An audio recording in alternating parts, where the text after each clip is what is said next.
Olá, você que está conosco na nossa mentoria bisurada, dando continuidade à nossa aula de improbidade administrativa. Após vermos quem são os sujeitos passivos do ato de improbidade, ou seja, aquele que sofre o ato de improbidade, vamos ver quem comete ato de improbidade. Pessoal, você tem que lembrar sempre que o ato de improbidade é cometido por um agente público. Tem que ser agente público, ainda que seja um agente público por equiparação. O agente público por equiparação é aquele cara, por exemplo, daquela ONG que recebeu dinheiro público, estava administrando dinheiro público e veio a malversá-lo. Agora, tem que ser agente público. Não haverá ato de improbidade cometido exclusivamente por particular. Particular não comete ato de improbidade sozinho. Particular pode induzir ou concorrer dolosamente para que um agente público cometa. E aí ele vai responder junto. Agora, se o cara não era agente público, sequer por equiparação, no momento em que ele cometeu uma conduta, ele não cometeu ato de improbidade. Ele pode ser responsabilizado por crime, pode ser responsabilizado por qualquer outra coisa, menos ato de improbidade. Por favor, você não pode cair nisso. Você tem que estar atento a isso. Só comete ato de improbidade agente público. O particular que concorreu induzir dolosamente para que ele concorra responde junto. Agora, um particular sozinho, sem induzir ou concorrer dolosamente para um agente público cometer ato de improbidade, não comete ato de improbidade. Vai lá para o artigo 2º da lei, vamos para o artigo 2º e para o artigo 3º. Olhe na tela comigo, Lei 8429. Para efeitos desta lei, considera-se agente público o agente político, o servidor público e todo aquele que exerce, ainda que transitoriamente ou sem remuneração, por eleição, nomeação, designação, contratação ou qualquer outra forma de investidura ou vínculo, mandato, cargo, emprego ou função nas entidades referidas no artigo 1º. Então aqui, para os efeitos desta lei, considera-se agente público qualquer um que tenha vínculo com o poder público. Este é o chamado agente público. O parágrafo único vai trazer o agente público por equiparação. É o particular equiparado ao agente público. Olha o que diz o parágrafo único na tela para vocês. No que se refere a recursos de origem pública, sujeita-se às sanções previstas nesta lei o particular, pessoa física ou jurídica, que celebra com a administração pública convênio, contrato de repasse, contrato de gestão, termo de parceria, termo de cooperação ou ajuste administrativo equivalente. Então aqui, o agente público por equiparação, aquele dirigente de uma ONG, aquele dirigente de uma OS, de uma OCIP, que celebrou com o poder público um instrumento para repasse de dinheiro e vem a malversar esse dinheiro. Ele é o agente público por equiparação, aqui previsto no artigo 2º, parágrafo único da Lei 8429. Agora vem o artigo 3º. O artigo 3º trata do particular que induziu ou concorreu dolosamente para a prática do ato. Veja comigo que a nova lei de improbidade traz uma preferência de punição, uma preferência de sanção para a pessoa jurídica. Se uma pessoa jurídica celebrou um contrato administrativo, resultante de uma licitação, por exemplo, poder público, e veio a ocorrer ato de improbidade, é ela, pessoa jurídica, que vai responder, e não seus dirigentes. Como regra, nós teremos a exceção. Mas vamos para a lei. Primeiro ponto, olha só. As disposições desta lei são aplicáveis no que couber aquele que, mesmo não sendo agente público, induza ou concorra dolosamente para a prática do ato de improbidade. Aqui eu tenho que mostrar para vocês o que aconteceu de mudança. O que nós tivemos aqui de mudança nesse artigo 3º, porque eu tenho visto muita gente falando errado. Eu já vi gente falando em particular beneficiário do ato. Não existe mais particular beneficiário do ato. Existe particular que concorre ou induz dolosamente para a prática do ato. E isso tem diferença? Tem, tem muito. Eu vou dar um exemplo para você, justamente para se cair na sua prova. Primeiro, vamos olhar como era a redação do artigo 3º e como ela ficou depois da reforma. Olhem comigo. Era assim. As disposições desta lei são aplicáveis no que couber aquele que, mesmo não sendo agente público, induza ou concorra para a prática do ato de improbidade. Olha aqui. Ou dele se beneficie sob qualquer forma direta ou indireta. Aqui, na falecida lei, tinha o tal de particular beneficiário do ato. Hoje, a redação é assim. As disposições desta lei são aplicáveis no que couber aquele que, mesmo não sendo agente público, induza ou concorra dolosamente para a prática do ato de improbidade. Professor, o que quer dizer isso? Olha só. Lá antigamente, como eu tenho visto gente falando em particular beneficiário do ato, lá antigamente, na época do meu avô, quando era isso aqui, vou dar um exemplo de uma dispensa ou de uma inexigibilidade de licitação. Quem faz dispensa ou inexigibilidade de licitação? A administração pública. Ela vai definir se ela vai licitar, se ela vai contratar por inexigibilidade, se ela vai contratar por dispensa de licitação. Ela, administração pública. O particular será contratado. Aí, imagine comigo. O município contrata um profissional por inexigibilidade de licitação. Ele, município, dentro da análise técnica, definiu que iria contratar por inexigibilidade. Contratou o profissional. O profissional foi lá, prestou o serviço, muito bem prestado, pelo preço de mercado, exatamente pelo preço de mercado. Daqui a pouco, esse particular é jogado numa ação de improbidade administrativa, dizendo o seguinte: olha, a inexigibilidade foi ilegal e, mesmo que você tenha prestado serviço, mesmo que não tenha causado dano ao erário porque você prestou pelo preço de mercado, você se beneficiou do ato. Você se beneficiou. Isso, a luz antiga jogava ele para ação de improbidade, porque olha aqui, ó, dele se beneficie sob qualquer forma direta ou indireta. Então, ainda que ele não seja responsável por decidir se licita, se faz inexigibilidade, se faz dispensa, ele tinha se beneficiado dessa dispensa, dessa inexigibilidade. Então ele responderia. Esse era o finado, o falecido particular beneficiário do ato. É o cara que não induziu, que não fez nada, quem fez foi o município. Ele foi lá, fez o servicinho dele bonitinho, prestou tudo da melhor forma possível, pelo preço ainda mais barato que o de mercado.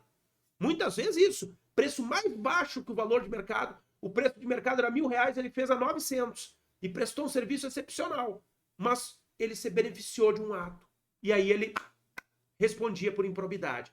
Hoje, não. Se cair essa história para você, hoje não. Porque hoje, para o particular responder, tem que ficar demonstrado que ele induziu ou concorreu dolosamente para a prática de ato de improbidade. Se ele se beneficiar do ato sem ter concorrido, esse exemplo que eu dei para você, olha, ele não concorreu, ele não fez nada. Quem decidiu que ia fazer inexigibilidade foi a administração. O prefeito foi lá e disse, não, eu não vou listar, eu vou fazer inexigibilidade, quero fazer inexigibilidade. Foi lá e fez. Contratou ele. Ele foi lá, fez pelo preço de mercado, executou certinho, ele não induziu, não concorreu dolosamente para que aquilo fosse feito, acabou. Ele não responde por ato de improbidade. O prefeito responde, ele não. Todo mundo tem que guardar isso. Beleza, gente? Todo mundo tem que guardar isso, tem que ficar claro para todo mundo que houve essa mudança significativa. E aí, aqui o parágrafo primeiro, você tem que ter uma atenção naquilo que eu falei, que a prioridade é para a pessoa jurídica. Prioridade para a pessoa jurídica de punição. Os sócios, os cotistas, os diretores e colaboradores de pessoa jurídica de direito privado não respondem pelo ato de improbidade que venha a ser imputado à pessoa jurídica, salvo se comprovadamente houver participação e benefícios diretos, caso em que responderão nos limites de sua participação. Olha só, então, um ato de improbidade cometido por uma pessoa jurídica, se uma empresa assinou o contrato com o poder público e houve fraude nesse contrato, né, ela concorreu dolosamente para a prática de ato de improbidade, quem vai responder é a pessoa jurídica e não a pessoa jurídica e não os sócios ou administradores com poder de decisão. Agora, se ficar demonstrado que eles tiveram proveito direto, propina, eles receberam dinheiro direto, participação direta deles, eles responderão. E eles quem? Aqueles que efetivamente participaram. Muitas vezes você tem uma sociedade empresária que tem 10 sócios. E a sociedade tem sede lá no Rio Grande do Sul. E 4, 5 desses sócios moram no Ceará, né? Moram na Bahia, moram no Mato Grosso, moram em Goiás e não sabem que um daqueles sócios está fazendo tramóia lá no Rio Grande do Sul. Eles não responderão pessoalmente, porque eles não participaram. Tem que ficar demonstrada a individualização da conduta. Então, quem vai responder é aquele indivíduo que ficar comprovado que ele teve proveito próprio, ele teve benefício direto. E aqui é benefício direto, ou seja, o lucro advindo com o negócio não é benefício direto. Benefício direto é o cara pegar para ele dinheiro, o cara ter propina para ele. Grave e marque muito bem esse parágrafo primeiro do artigo 3º. Beleza, gente?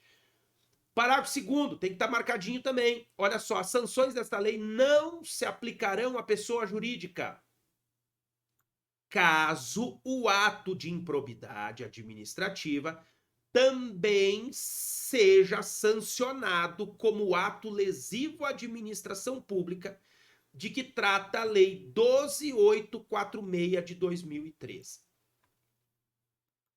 Preste atenção, aqui nós vamos fazer vários vídeos. Olha só. Primeiro, as sanções desta lei não se aplicarão à pessoa jurídica, caso o ato de improbidade administrativa seja também sancionado como ato lesivo à administração pública de que trata a lei. Significa dizer o seguinte, ela não pode ser punida 2 vezes. Isso é a vedação do não bis in idem. Ela não poderá ser punida 2 vezes. Se ela estiver respondendo por processo de imposição de sanções da Lei Anticorrupção, a Lei 12.846, e estiver respondendo pela Lei de Improbidade Administrativa, responder ela pode. Ela pode ser sujeita a 2 ações. Uma para imposição de sanções da Lei Anticorrupção, outra para sanções da Lei de Improbidade Administrativa. Agora, se ela for punida lá, se lá for punido primeiro, ela não poderá ser punida aqui. Agora, se ela não for punida lá, ela pode ser punida aqui. Você tem que entender isso. Ela não pode ser punida 2 vezes. ela vai poder responder ação lá pela Lei 12.846 e ação aqui na Lei 8.429. Digamos que lá, por alguma razão, ela não seja punida, porque lá não foi tipificado ato lesivo à administração pública, ela pode ser aqui. Agora, se ela for punida lá, não pode. Então, primeiro ponto aqui, deixa eu pegar o seguinte. Aqui neste artigo 3º, parágrafo 2º, você vai botar alguns vídeos, olha só. Artigo 3º, parágrafo 2º. Debaixo dele você vai botar o primeiro vídeo. O primeiro vídeo é... Você vai colocar... Opa, deixa eu só voltar aqui um minutinho, só um minutinho, deixa eu pegar o texto compilado, que é aquele sem os risquinhos. Você vai marcar aí, pessoal, o artigo 12, você vai botar vide art. 12, parágrafo 7º. Está na tela para você. Vide art. 12, parágrafo 7º. Olha aqui, ó. As sanções aplicadas às pessoas jurídicas com base nesta lei e na 12.846 deverão observar o princípio constitucional do non bis in idem, que diz o seguinte: não pode ser punida duas vezes pelo mesmo fato. Ou ela será punida pela Lei 12.846 ou pela Lei 8.429. Então coloque vídeo aí. Vide art. 12, parágrafo 7º. Beleza? Para você saber disso. Você vai botar mais um vídeo. Qual o próximo vídeo que você vai colocar aí, pessoal? Você vai colocar um vídeo para a Lei 12.846, que é a Lei Anticorrupção.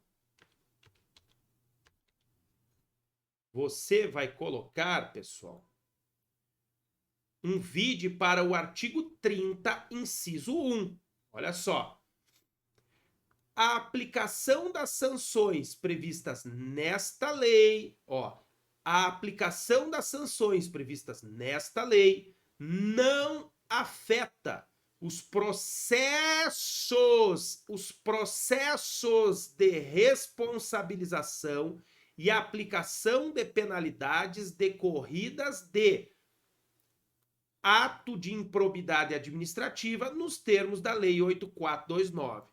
Aqui está dizendo o seguinte, ó, a aplicação das sanções previstas nesta lei não afeta os processos de responsabilização e aplicação de penalidades decorrentes de atos de improbidade administrativa nos termos da Lei 8.429 de 92.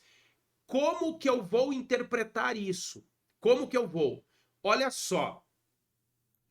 A Lei Anticorrupção, a Lei 12.846, dispõe sobre a responsabilização administrativa e civil de pessoas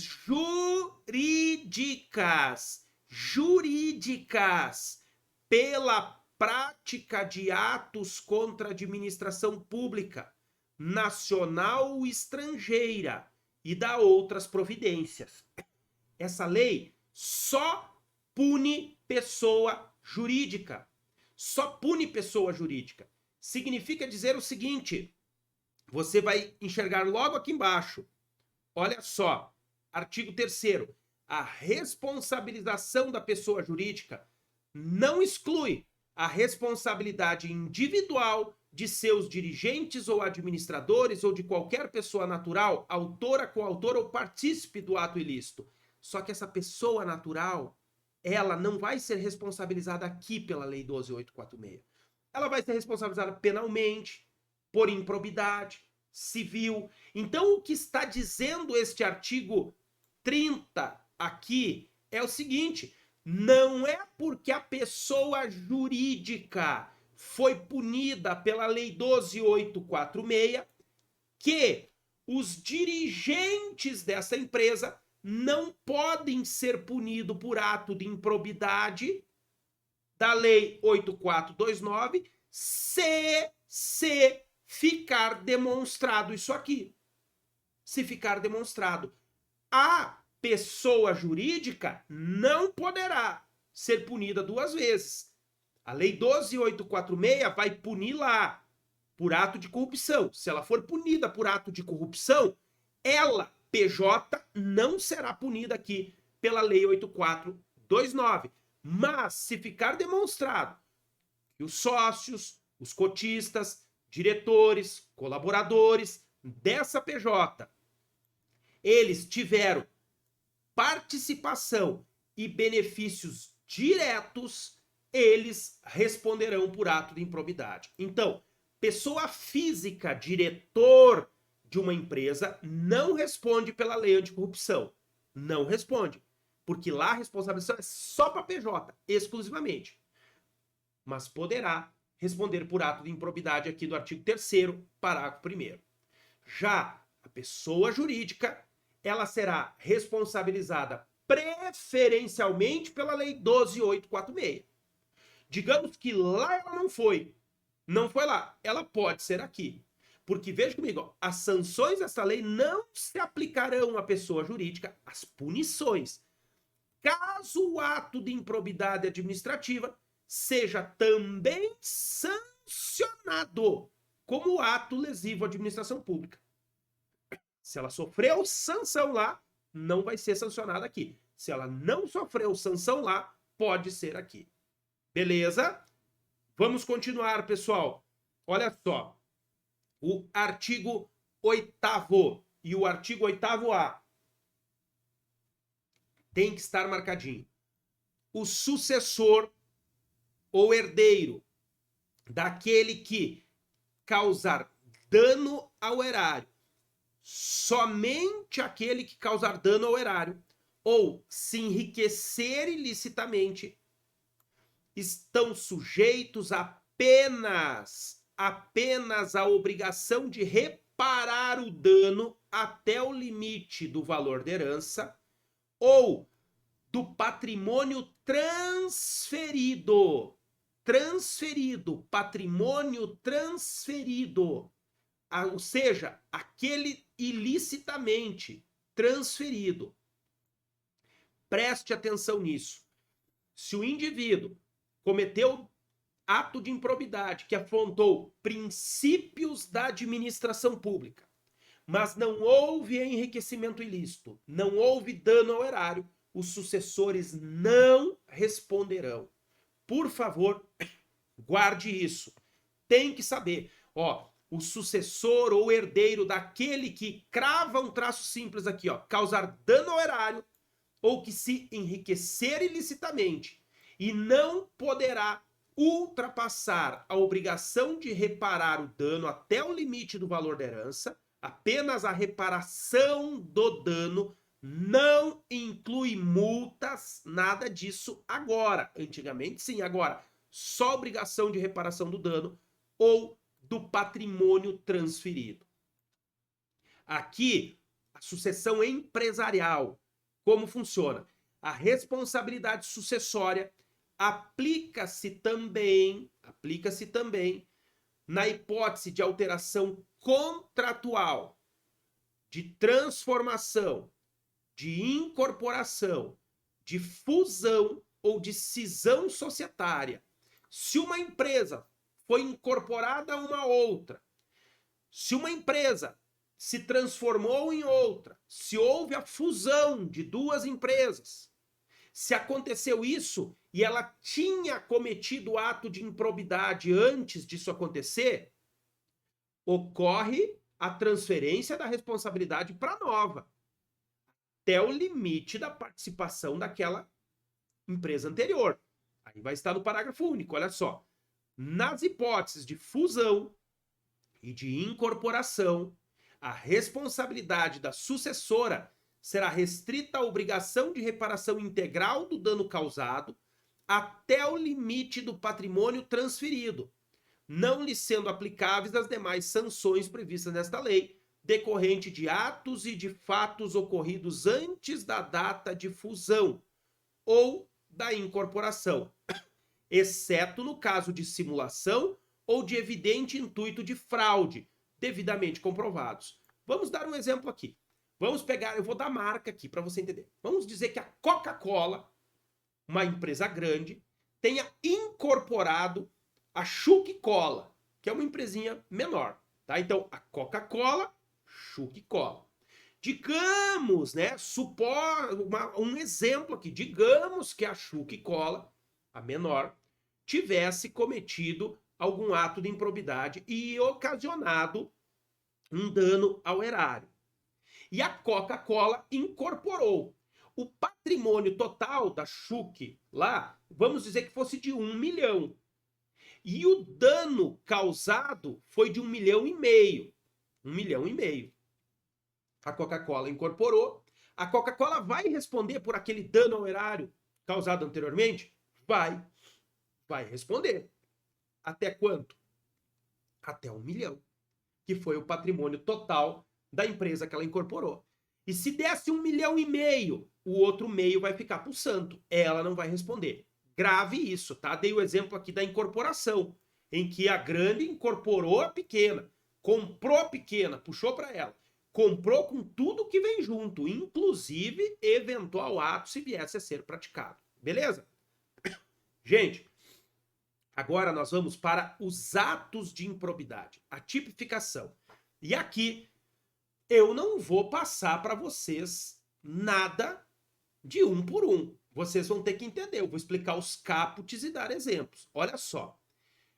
Constitui ato de improbidade administrativa, importando enriquecimento ilícito. Então aqui, enriquecimento ilícito, passa um traço simples. Ao ferir, mediante a prática de ato doloso, traço simples, doloso, qualquer tipo de vantagem patrimonial indevida, em razão do exercício do cargo, mandato, função, emprego ou atividade. Aqui estão os atos de improbidade que ocasionam enriquecimento ilícito. Todos eles têm que ser dolosos. Olha só, todas, o cara acrescenta alguma coisa para ele, ó. Receber para si ou para outrem, perceber vantagem econômica, utilizar em obra ou serviço particular qualquer bem, receber vantagem econômica, receber vantagem, veja que enriquecimento ilícito, ele está ganhando alguma coisa, ó. Adquirir para si ou para outrem, né? É patrimônio incompatível, aceitar emprego, comissão, exercer atividade, perceber vantagem, receber vantagem, incorporar, usar em proveito próprio, tudo, ele se beneficiou de alguma coisa. Veja os verbos. Isso é enriquecimento ilícito. Artigo 10. Dano ao erário. Dano ao erário. Constitui ato de improbidade administrativa que causa lesão ao erário, qualquer ação ou omissão dolosa. Antigamente tinha improbidade culposa. Hoje não mais. Dolosa. Que enseje efetiva e comprovadamente, olha aqui, ó, que venha a ensejar efetiva e comprovadamente perda patrimonial, desvio, apropriação, malbarateamento ou dilapidação dos bens ou haveres das entidades. Não existe mais dano ao erário presumido, dano in repsa, não existe isso mais. Hoje tem que ficar demonstrado por A mais B a efetiva e comprovação do dano causado, quantificado, quanto foi o dano que eu causei. E somente dolo, antigamente poderia ser culposo ou doloso. E preste atenção, se ao mesmo tempo um indivíduo cometer um ato de improbidade que causa enriquecimento ilícito e dano ao erário, ele responderá apenas pelas penas do enriquecimento ilícito. Se ao mesmo tempo ocorrer enriquecimento ilícito e dano ao erário, o dano ao erário é absorvido pelo enriquecimento ilícito. Grave isso, só responde pelas penas do enriquecimento. Se ao mesmo tempo o indivíduo cometer uma conduta que enriquece ilicitamente, causa dano ao erário e viola princípios da administração pública, ele não responderá pelas penas dos 3, responderá apenas pelo enriquecimento ilícito.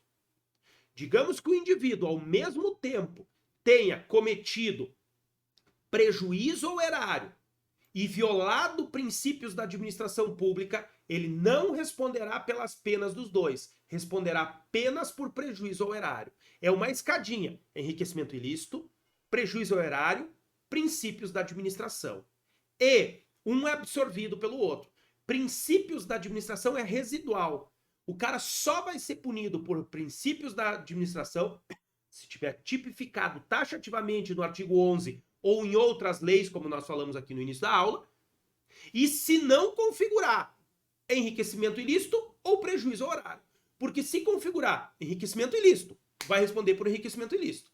Se configurar prejuízo ao erário, vai responder por prejuízo ao erário. E aí ele não será responsabilizado por violação aos princípios.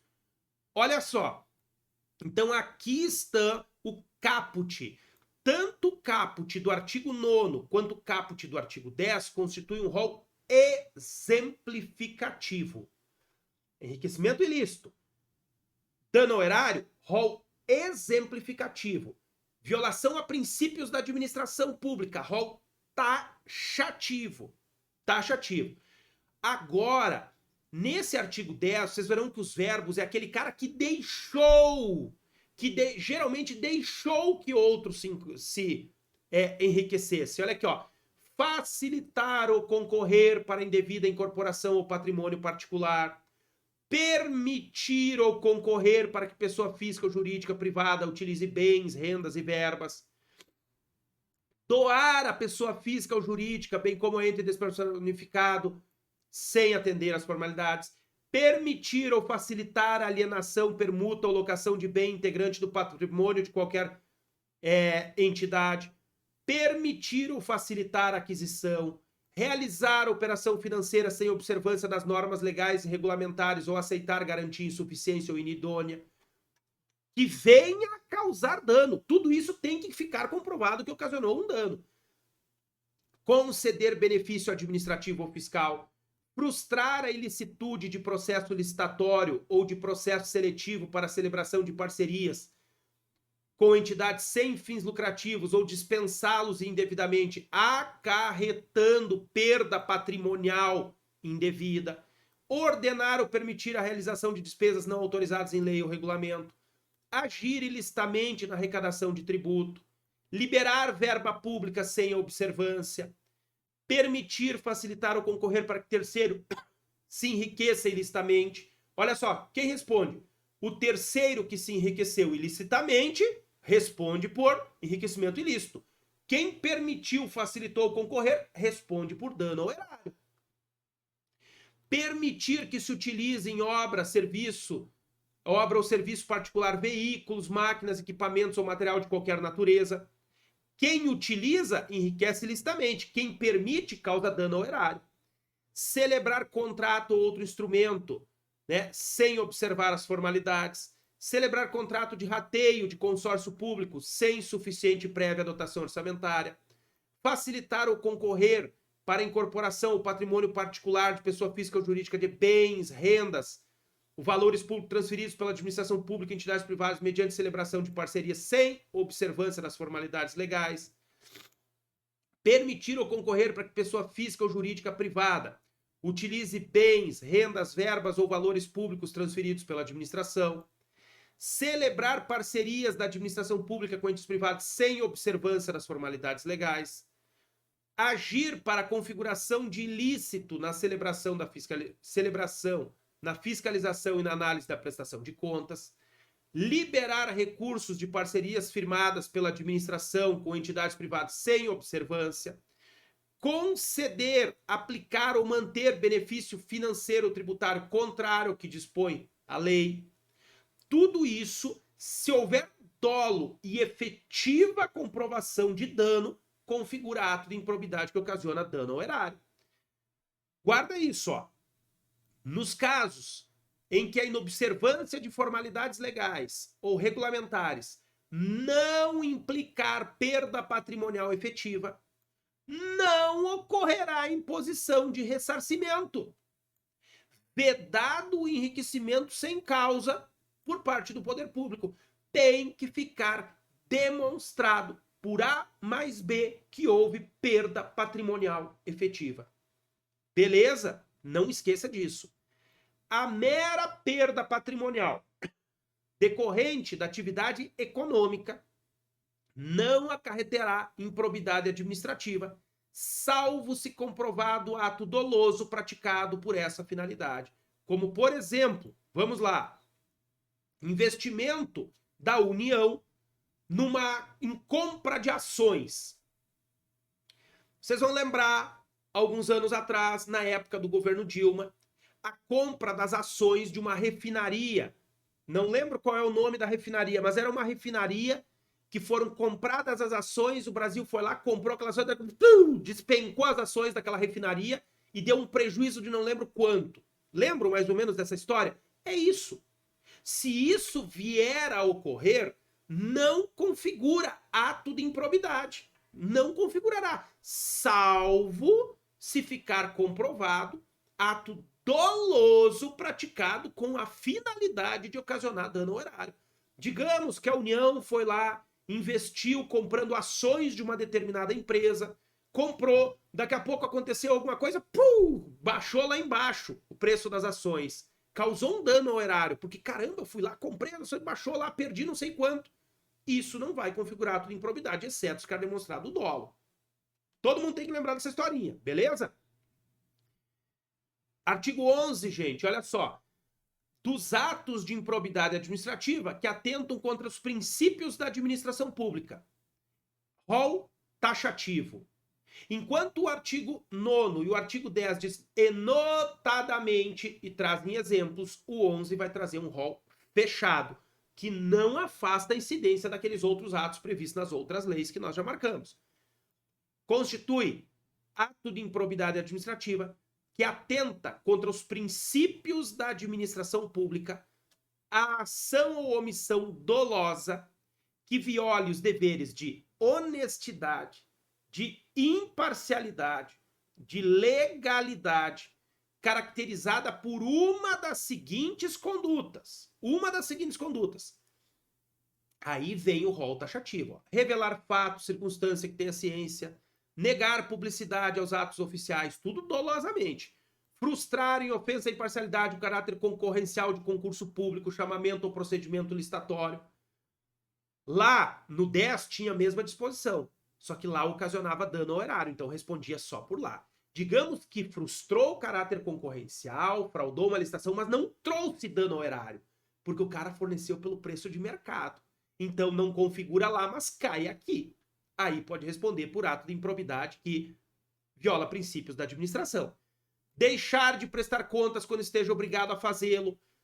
Revelar ou permitir que se chegue ao conhecimento de terceiro antes da respectiva divulgação oficial teor de medida política ou econômica capaz de afetar o preço de mercadoria, bem ou serviço, que é o lobby. Descumprir as normas relativas à celebração, fiscalização e aprovação de contas. Nomear cônjuge, companheiro ou parente em linha reta, colateral, por afinidade ao terceiro grau. Não se emocione com isso, porque nós vamos ter o parágrafo 5º dizendo que para isso aqui configurar ato de improbidade tem que ter fim ilícito, tem que ter fim fraudulento, porque a mera nomeação disso aqui não configura ato de improbidade se não tiver finalidade específica dolosa com fins ilícitos. Bota um vide aqui nesse inciso 11, vide parágrafo 5º. Vide parágrafo 5º, vai estar mais embaixo. Praticar no âmbito da administração pública e com recursos do erário ato de publicidade que contraria o parágrafo 1º do artigo 37, propaganda com fins pessoais, e tem que ser com recursos do erário. Tem que ser com recurso do erário. Lá no parágrafo 1º do artigo 37 da Constituição, bote um vide. Vide art. 11, inciso 12 da Lei 8429. Vai lá e bota esse vídeo. Aí vem os parágrafos, ó, pra gente fechar esse bloco, que ele tá longo, eu sei, vocês não gostam de bloco longo, mas esse tem que ficar um pouquinho mais longo pra gente não quebrar o raciocínio, tá? Nos termos da Convenção das Nações Unidas contra a Corrupção, isso tudo aqui, ó, você pode tirar. Passa traço simples daqui pra frente, ó. Somente haverá improbidade administrativa na aplicação deste artigo quando for comprovado na conduta funcional do agente público o fim de obter proveito ou benefício indevido para si ou para outra pessoa ou entidade. Tem que ficar comprovado, não basta violar dolosamente os princípios. Olha só, este aqui, ó. Negar publicidade aos atos oficiais, exceto em razão de sua imprescindibilidade para a segurança da sociedade ou do Estado ou de outras hipóteses. Ainda que o cara negue publicidade aos atos oficiais, ainda que seja dolosamente, tem que ficar provado por A mais B que ele negou essa publicidade, objetivando proveito ou benefício indevido para ele ou para outra pessoa ou entidade. Se não ficar provado que ele teve o fim de obter benefício indevido para ele ou outra pessoa ou entidade, não configurará ato de improbidade. Beleza? Pessoal, parágrafo 2º. Aplica isso aqui, essa necessidade de que fique comprovado o fim de obter proveito ou benefício indivíduo para quaisquer, ó, a quaisquer atos de improbidade administrativa tipificados nesta lei e em leis especiais e a qualquer outros tipos especiais de improbidade administrativa instituídos por lei. Para todos os atos de improbidade. Todos. Inclusive aquelas leis que nós marcamos. Tem que ficar demonstrada essa finalidade de obter proveito para si ou para outro. Olha só, deve haver o enquadramento da conduta funcional de ato que ocasiona princípio da administração pública, demonstrando objetivamente a prática da ilegalidade que ele cometeu, indicando as normas constitucionais, legais ou infralegais violadas. Tem que ficar demonstrado, olha, você violou o princípio da administração pública, porque você violou esse dispositivo da Constituição, esse dispositivo da lei, esse dispositivo da portaria. Um exemplo. Os atos de improbidade que violam princípios da administração pública, você vai marcar duas coisas aqui com traço simples, exigem lesividade relevante ao bem jurídico tutelado, não é qualquer frescurinha, tem que ser lesivo, relevante, ou seja, isso, o parágrafo 4º trouxe o princípio da bagatela nessas situações aqui, para serem passíveis de sancionamento. E independem, traço simples aqui, ó, independem do reconhecimento de produção de danos ao erário e enriquecimento ilícito. Claro, porque se ocorrer enriquecimento ilícito, vai responder pelas penas de enriquecimento ilícito. Se cometer dano ao erário, pelas penas de dano ao erário. Então, por isso que independe. Só vai responder pelo 11 se não ficar configurado uma das duas situações.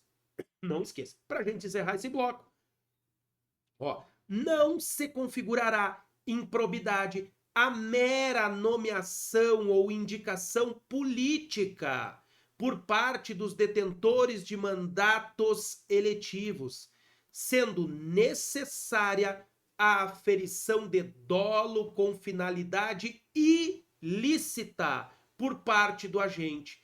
Tem que ficar demonstrado por A mais B que aquela nomeação da parentada teve efetivamente finalidade ilícita. Se isso não ficar demonstrado, não há de se falar em ato de improbidade. Beleza? Não saia daí. Esse bloco ficou um pouco mais longo, mas foi necessário. Aguardo vocês na sequência para nós passarmos a trabalhar a questão das penas da Lei de Improbidade Administrativa.